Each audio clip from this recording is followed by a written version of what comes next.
গত ৫ আগস্ট শেখ হাসিনার সরকার পতনের পর বিচারক, রাজনীতিবিদ, পুলিশ সহ ৬২৬ জন প্রাণ রক্ষার্থে সেনানিবাসে আশ্রয় নিয়েছিল বলে জানিয়েছে আন্তঃবাহিনী জনসংযোগ অধিদপ্তর আইএসপিআর।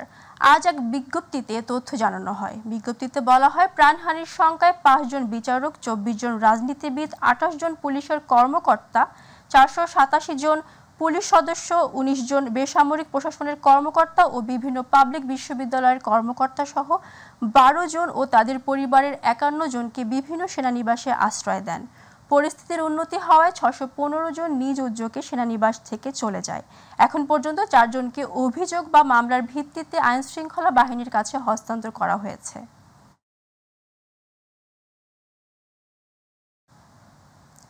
ঢাকায় নিযুক্ত বিভিন্ন দেশের রাষ্ট্রদূত ও মিশন প্রধানদের আজ ব্রিফ করবেন অন্তর্বর্তী সরকারের প্রধান উপদেষ্টা ডক্টর মোহাম্মদ ইউনূস।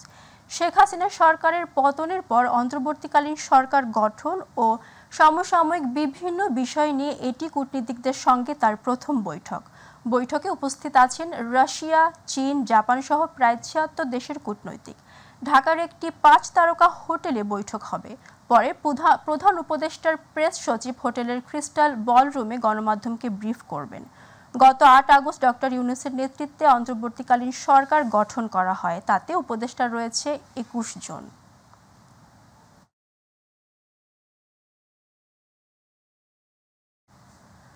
কোটা সংস্কার আন্দোলনের সহিংসতা ও সরকার পতনের পরবর্তী পরিস্থিতিতে দীর্ঘ ১ মাস বন্ধ ছিল দেশের বিশ্ববিদ্যালয়গুলো। ১ মাসেরও বেশি সময় পর অবশেষে আজ বিশ্ববিদ্যালয় সহ দেশের সব ধরনের শিক্ষা প্রতিষ্ঠানে পুরোদমে খুলছে। সার্বিক দিক বিবেচনা রেখে শিক্ষা প্রতিষ্ঠানগুলোতে নিরাপত্তা জোরদার করা হয়েছে। রাজধানীর স্কুল ও কলেজগুলোর ফটক কড়াকড়ি আরোপ করেছে প্রতিষ্ঠানগুলো। শিক্ষার্থী ও অভিভাবক ছাড়া অন্য কাউকে ভেতরে প্রবেশ করতে দেওয়া হচ্ছে না। এর আগে গত ১৭ জুলাই রাতে শিক্ষা মন্ত্রণালয়ের অধীনে সব শিক্ষা প্রতিষ্ঠান বন্ধ ঘোষণা করা হয়।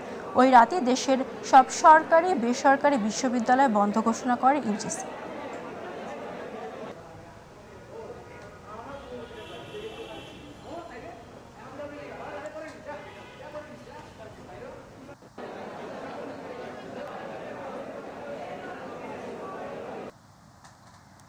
দর্শক, এই মুহূর্তে মোহাম্মদপুর সরকারি কলেজে আছেন সহকর্মী নুসরাত শারমিন। যুক্ত হচ্ছি তার সাথে। নুসরাত, ১ মাস পর বিশ্ববিদ্যালয়ে ক্লাস শুরু হয়েছে, তো কেমন পরিস্থিতি দেখছেন ক্যাম্পাসে?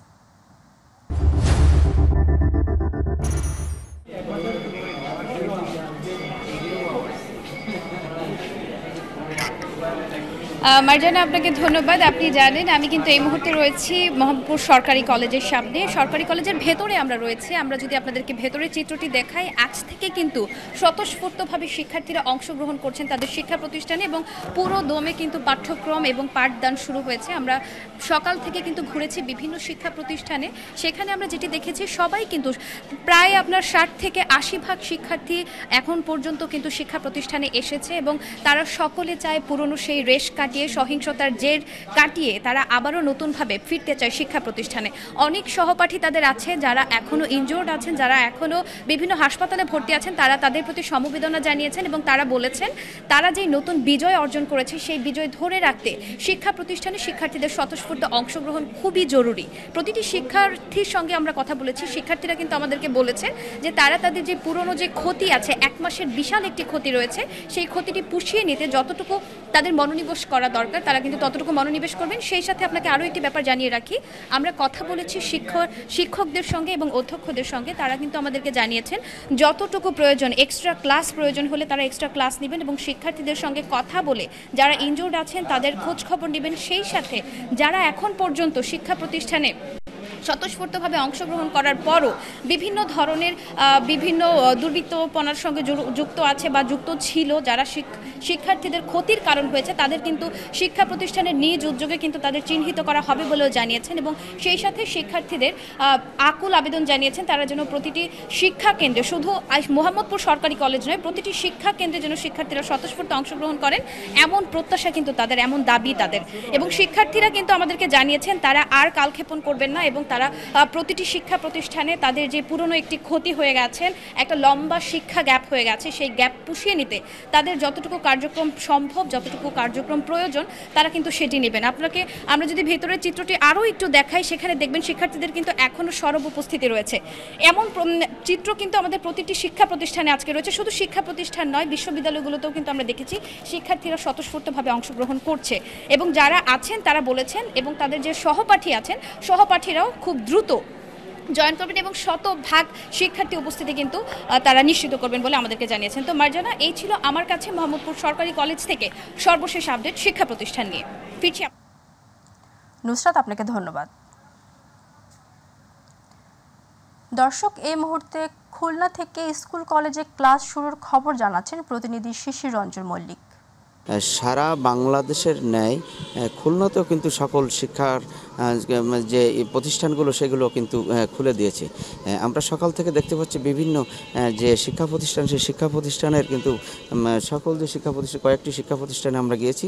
এখন আমরা অবস্থান করছি খুলনা জেলার যে জেলা শিক্ষা স্কুল, সেই স্কুলে কিন্তু আমরা প্রাঙ্গণে উপস্থিত হয়েছি। আপনাদেরকে যদি একটু দেখানোর চেষ্টা করি যে এই শিক্ষা প্রতিষ্ঠানের কিন্তু তারা শিক্ষার্থীরা তারা কিন্তু অনেকেই তারা এই বর্ষার ভিতরে তারা কিন্তু যেহেতু প্রথম দিন আজকে যে শিক্ষা কার্যক্রম চালু হয়েছে, আনন্দ উপভোগ করে কিন্তু তারা কিন্তু স্কুলে আসতে শুরু করেছে।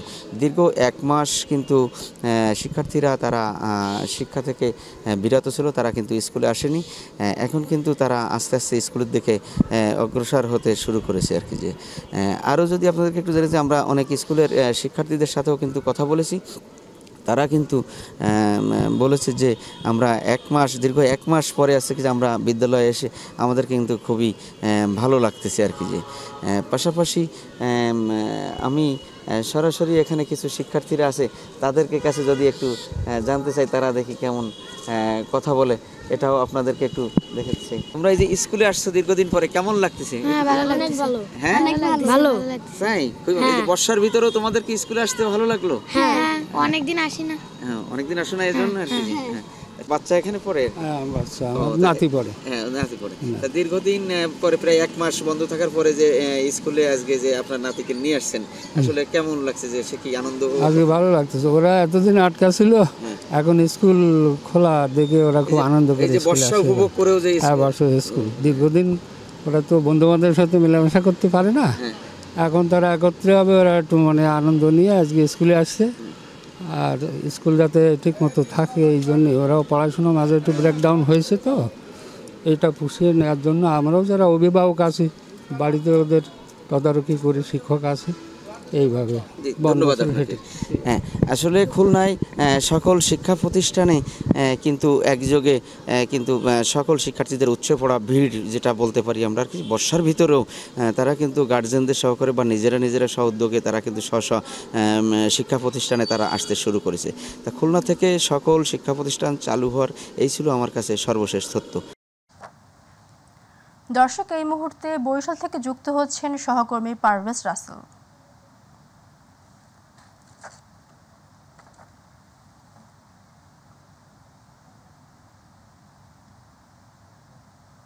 পারভেজ, বরিশালে কলেজ বিশ্ববিদ্যালয় ক্লাস শুরুর বিষয়ে আর কি তথ্য আছে আপনার কাছে, জানাবেন আমাদের।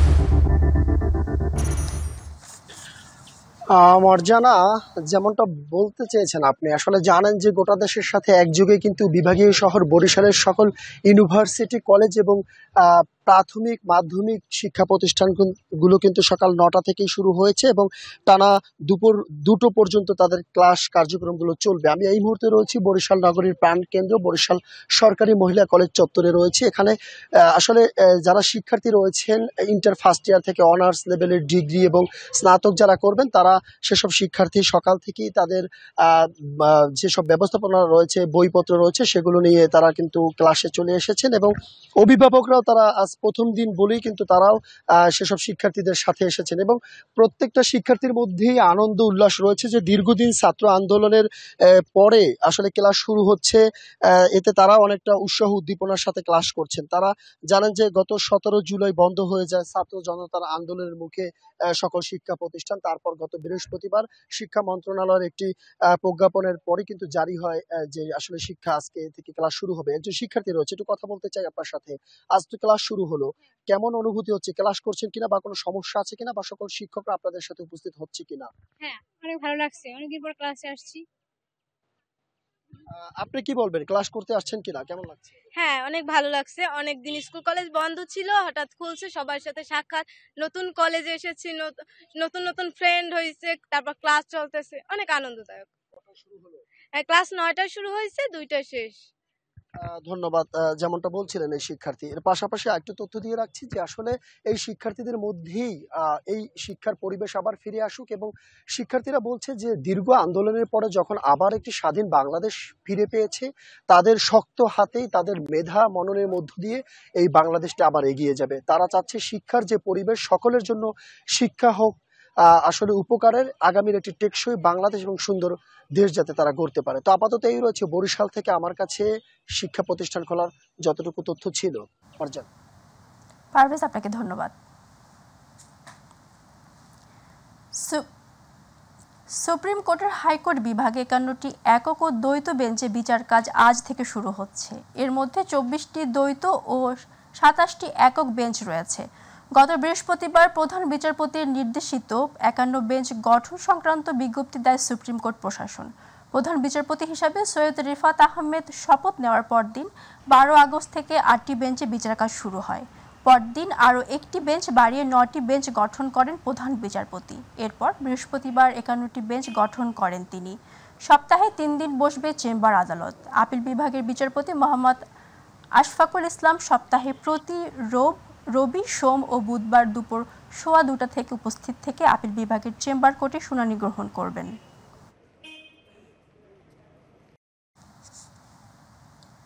বিশেষ পরিস্থিতি বিবেচনায় সিটি কর্পোরেশন ও পৌরসভা মেয়র এবং কাউন্সিলরদের অপসারণ করে প্রশাসক নিয়োগের বিধান রেখে অধ্যাদেশ জারি করা হয়েছে। একইভাবে জেলা ও উপজেলা পরিষদের চেয়ারম্যান ও অন্যান্য সদস্যদের অপসারণ করে সেখানে প্রশাসক নিয়োগের বিধান রাখা হয়েছে। গত 5 আগস্ট সরকার পতনের পর থেকে জেলা পরিষদ, উপজেলা পরিষদ, সিটি কর্পোরেশন ও পৌরসভার chairman, vice chairman, mayor, councillor উপস্থিত থাকায় নাগরিক সেবা ব্যাহত হওয়ার পরিপ্রেক্ষিতে এ উদ্যোগ নেওয়া হয়েছে। শুক্রবার উপদেষ্টা পরিষদের বৈঠকে রাষ্ট্রপতির অধ্যাদেশ প্রণয়ন ও জারির লক্ষ্যে প্রস্তাবিত আদেশগুলোর খসড়া অনুমোদন হয়। কোটা আন্দোলনে নিহত শিক্ষার্থী খালিদ হাসান সাইফুল্লাহ হত্যার মামলার আবেদন গ্রহণ করেছে ঢাকার লালবাগ থানা। আবেদনে সাবেক প্রধানমন্ত্রী শেখ হাসিনা সহ 91 জনকে আসামি করা হয়েছে। আজ মামলা দায়ের হতে পারে বলে জানা গেছে। গত 18 জুলাই কোটা আন্দোলনকে ঘিরে রাজধানীর আজিমপুরে পুলিশের গুলিতে মারা যান কলেজ শিক্ষার্থী সাইফুল্লাহ। ঘটনার 1 মাস পর সাইফুল্লাহর বাবা লালবাগ থানায় মামলা করতে যান, কিন্তু সেখানে যাওয়ার পর অভিযোগ ওঠে মামলা না নেয়ার। পরে সেনাবাহিনীর মধ্যস্থতায় পরিস্থিতি স্বাভাবিক হয়। এর 12 ঘন্টার বেশি সময় পর আবেদন গ্রহণ করে পুলিশ। মামলায় শেখ হাসিনা ছাড়াও ওবায়দুল কাদের সহ 91 জনের নাম উল্লেখ করা হয়েছে। এছাড়াও নারায়ণগঞ্জের চাষড়া এলাকায় বৈষম্য বিরোধী ছাত্র আন্দোলনে বেসরকারি চাকরিজীবী আবুল হাসানের স্বজন নিহতের ঘটনায় রাতে নারায়ণগঞ্জ সদর মডেল থানায় হত্যা মামলা করা হয়েছে।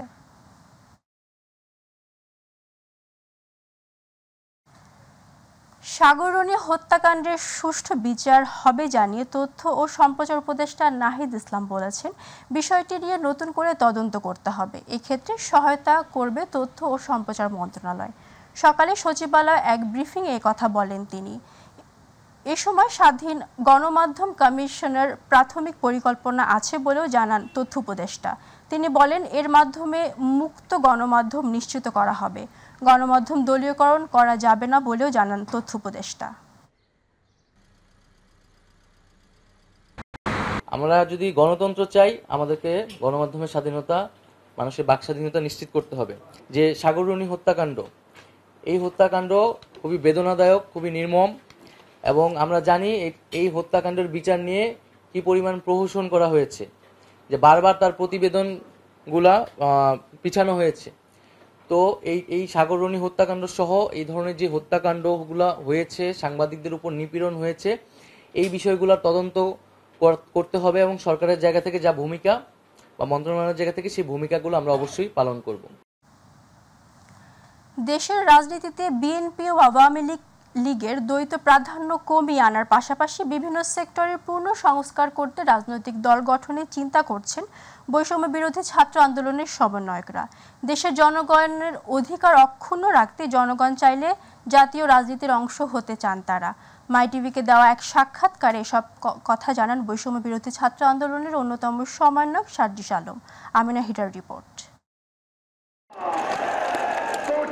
সরকারি চাকরিতে কোটা সংস্কারের দাবিতে বৈষম্য বিরোধী ছাত্র আন্দোলনের যাত্রা শুরু হলেও আওয়ামী লীগ সরকারের পতনের পর অন্তর্বর্তী সরকারের উপদেষ্টা কমিটিতে জায়গা পেয়েছেন দু সমন্বয়ক। অন্যদিকে রাজনীতির মাঠে বেশ সক্রিয় বিএনপি, নেতাকর্মী সহ নিয়মিতই চলছে সভা মিছিল। তবে নির্বাচনে প্রতিদ্বন্দ্বিতা, রাজনৈতিক নেতার শূন্যতা এবং মানুষের আস্থার স্থল হবে কে, এমন প্রশ্ন জনগণের মনে ঘুরপাক খাচ্ছে প্রতিনিয়ত। আর এসবের মধ্যেই বৈষম্য বিরোধী ছাত্র আন্দোলনের ব্যানারে রাজনৈতিক দল আসবে কিনা জানান সমন্বয়ক সার্জিস আলম। আমাদের জায়গাটি যদি স্পষ্ট করি, এটি আসলে পুরো বাংলাদেশের মানুষের চাওয়ার প্রেক্ষিতে, বাংলাদেশের মানুষ যদি চায় হবে, না চাইলে হবে না, একদম স্পষ্ট কথা।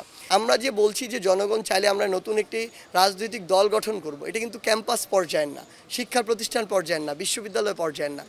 আমরা এটি নিয়ে কথাই বলছি না, আমরা বরং বলছি যে এখানে এটি শেষ হয়ে যাওয়া প্রয়োজন। এই প্রথাগত রাজনৈতিক ধারাটি শেষ হয়ে একটি ছাত্রদের দ্বারা নির্বাচিত ছাত্র সংসদের যে ধারা, সেটি আসা প্রয়োজন।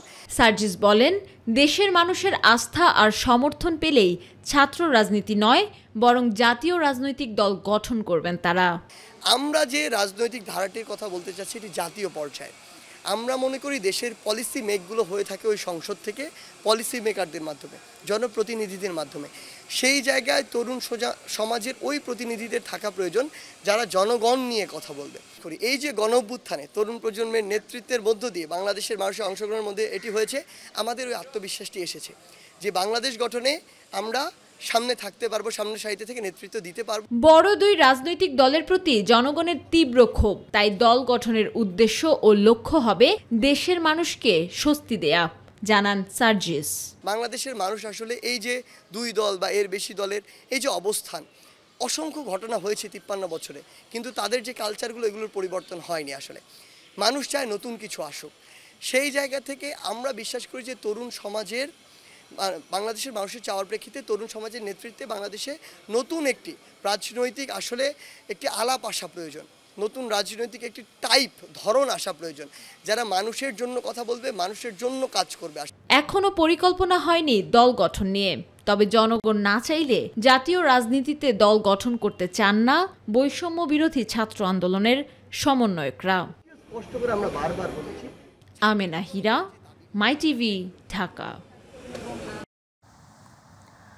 নতুন করে দেশ গড়ার কাজ করছে তরুণ শিক্ষার্থীরা। বাংলাদেশকে নতুন করে সাজাতে পরিষ্কার পরিচ্ছন্নতা ও রাস্তা ট্রাফিকের কাজের পাশাপাশি হাতে তুলে নিয়েছে রংতুলি।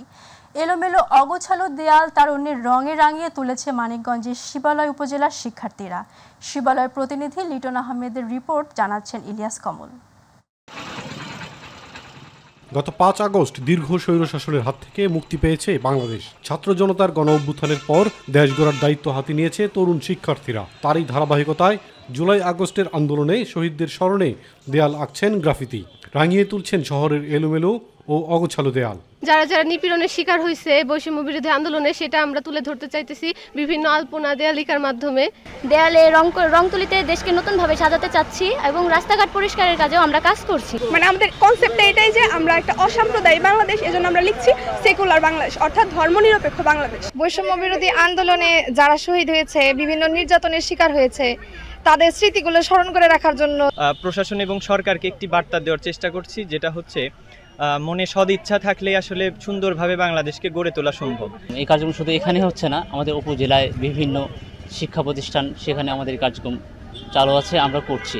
আত্মত্যাগের পর আমরা যে দেশটা পেয়েছি, স্বাধীন একটা দেশ, এই দেশটা সাজানোর দায়িত্ব আসলে আমাদেরই। দেয়াল চিত্রের মাধ্যমে শিক্ষার্থীরা তাদের দাবি ও প্রত্যাশার কথা তুলে ধরায় খুশি অভিভাবকরাও। ওরা রোদে কষ্ট করতেছে, একটা ছাতা নাই, দুপুরে খাইতে পাইতেছে না। এদের সহযোগিতার জন্য আমাদেরকে একটু অভিভাবক যারা আছে, আমাদের সচেতন মহল যারা আছে, তাদের একটু এগিয়ে আসা উচিত। বিভিন্ন সামাজিক কাজগুলি তারা করছে, এটি আসলে আমাদের বর্তমান প্রজন্মের যে কাজগুলি করছে, এটা আসলে আমাদের একটা গর্বের বিষয়। শিক্ষার্থীদের এমন উদ্যোগকে স্বাগত জানিয়েছে স্থানীয় প্রশাসনও।